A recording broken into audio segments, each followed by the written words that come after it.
Ukraine reportedly struck a Russian ammunition depot in the town of Kharkiv in occupied Donetsk Oblast on July 2, Russian Telegram channels reported. Videos posted on social media purportedly show massive explosions near the reported ammunition depot, located just east of the Russian-occupied city of Donetsk.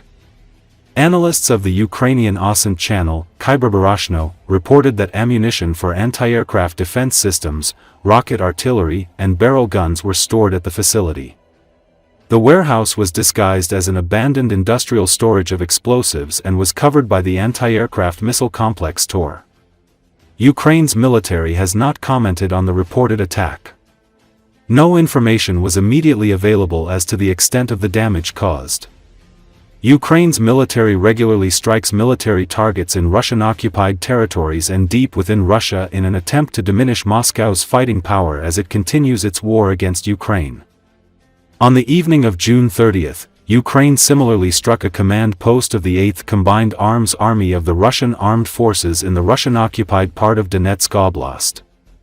Russia has for months focused its offensive efforts on the embattled town of Pokrovsk in Donetsk Oblast and has recently been escalating attempts to break through to neighboring Dnipropetrovsk Oblast, a region that has not yet seen combat. The destruction of ammunition depots of Russian troops, in particular in the deep rear, in the temporarily occupied territories, is an extremely important task for the armed forces of Ukraine. This helps to reduce the intensity of shelling of Ukrainian positions. It is likely that the Russian military facility was struck by several precision-guided missiles. Recently, explosions have taken place at a Russian ammunition depot east of Moscow, the country's defense ministry has said. The blasts occurred in an ammunition warehouse at a defense facility in the western Vladimir region. Russia's military blamed the blast on ammunition which had detonated after the storage building caught fire due to a violation of safety requirements. In a statement, Russia's Ministry of Defense said, as a result of a fire on the territory of a military unit in the Vladimir region, ammunition stored in a warehouse detonated. The cause of the fire is a violation of safety requirements when working with explosive materials. It added that there had been no casualties.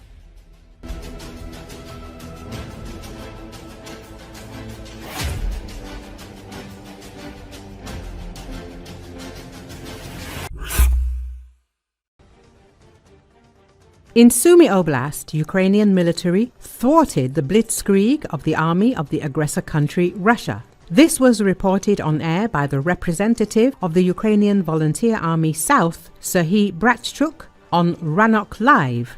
According to him, the Russian command sent reserves of Russian elite assault groups to the Sumy region, but they were unable to gain a foothold in the border areas of the region. The enemy blitzkrieg failed precisely in Sumy region, although the enemy tried to break through our defense as much as possible. Today we can observe certain signs of stabilization on the line of combat contact, the Ukrainian Volunteer Army representative emphasized. Their Russian elite groups were destroyed.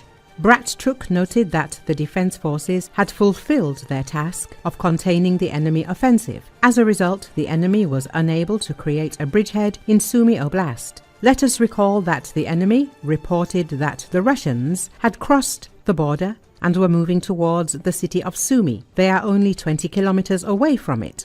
It is noted that by the Wall Street Journal, the regional center of the Sumy region has become a new target for Moscow, and the Kremlin is using its advantage in manpower. According to the Ukrainian military, Russia has amassed 50,000 soldiers in the area, and they outnumber Ukrainian forces by about 3 to 1, the statement said. According to the publication, over the past year, the front line has grown by more than 150 kilometers and now stretches more than 1,200 kilometers from the northeast to the south. The Russians are probing at various points along the line, then attacking with full force when they find a soft spot, as they did in the Sumy region last month. That's forcing Ukrainian commanders to play whack-a-mole, sending in elite units to help plug gaps, the WSJ noted. Earlier this month, for example, Ukraine sent elite units from its military intelligence agency to help stabilize the situation.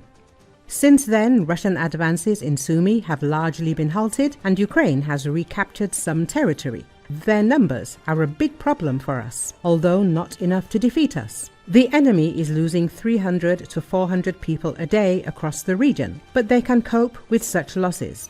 They keep bringing in reserves, said Kappa, the Chimera commander.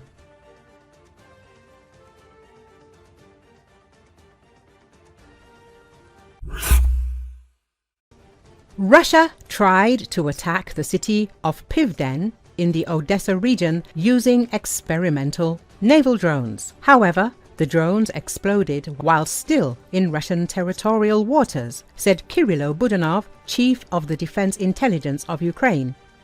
At the beginning of June, they attempted to use experimental models of naval drones, but they did not achieve any results.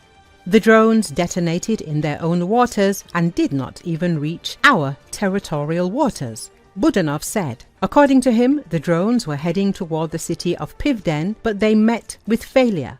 Naval drones have played an important role in countering Russian military ships, especially in the Black Sea area and near Crimea. They can carry explosives and operate over long distances. This allowed our forces to strike targets deep in enemy territory without risking personnel. Operations targeting Russian vessels near Sevastopol have also become well known. Due to these operations, Russia was compelled to adjust its tactics in the Black Sea and scale back fleet activity near Ukraine's coast. While Moscow has showcased several unmanned surface vessels at exhibitions, none of them have yet demonstrated combat effectiveness. Russian defense industry officials had previously revealed several naval drone designs during the Flot 2024 Maritime Defense Exhibition. Among the models shown were the Orkan, Bek 1000 and Vizir unmanned boats. However, there have been no confirmed reports of these platforms being used in actual combat. Ukraine, by contrast, has been credited with pioneering the effective use of maritime drones in the Black Sea, including attacks on Russian naval targets and logistics infrastructure in occupied Crimea. Budanov also addressed the scale of Russian drone attacks on Ukraine, specifically the use of aerial drones in massed salvos. While Russia is not capable of sustaining daily strikes involving hundreds of drones, Budanov acknowledged that periodic waves of 450 to 500 unmanned aerial vehicles are technically possible. They can realistically launch up to 500 drones in a single salvo, he said, responding to a journalist's question. But they can't do this every day. The war has seen both sides invest heavily in unmanned systems. But Ukraine has managed to field operational platforms with proven results on land, at sea, and in the air. Russia's efforts, while extensive on paper, have struggled with field performance and reliability, particularly in the case of naval drones. In particular, to intercept Ukrainian maritime drones, the Black Sea Fleet Command initiated the development of a drone carrier for FPV drones to search for and destroy surface targets.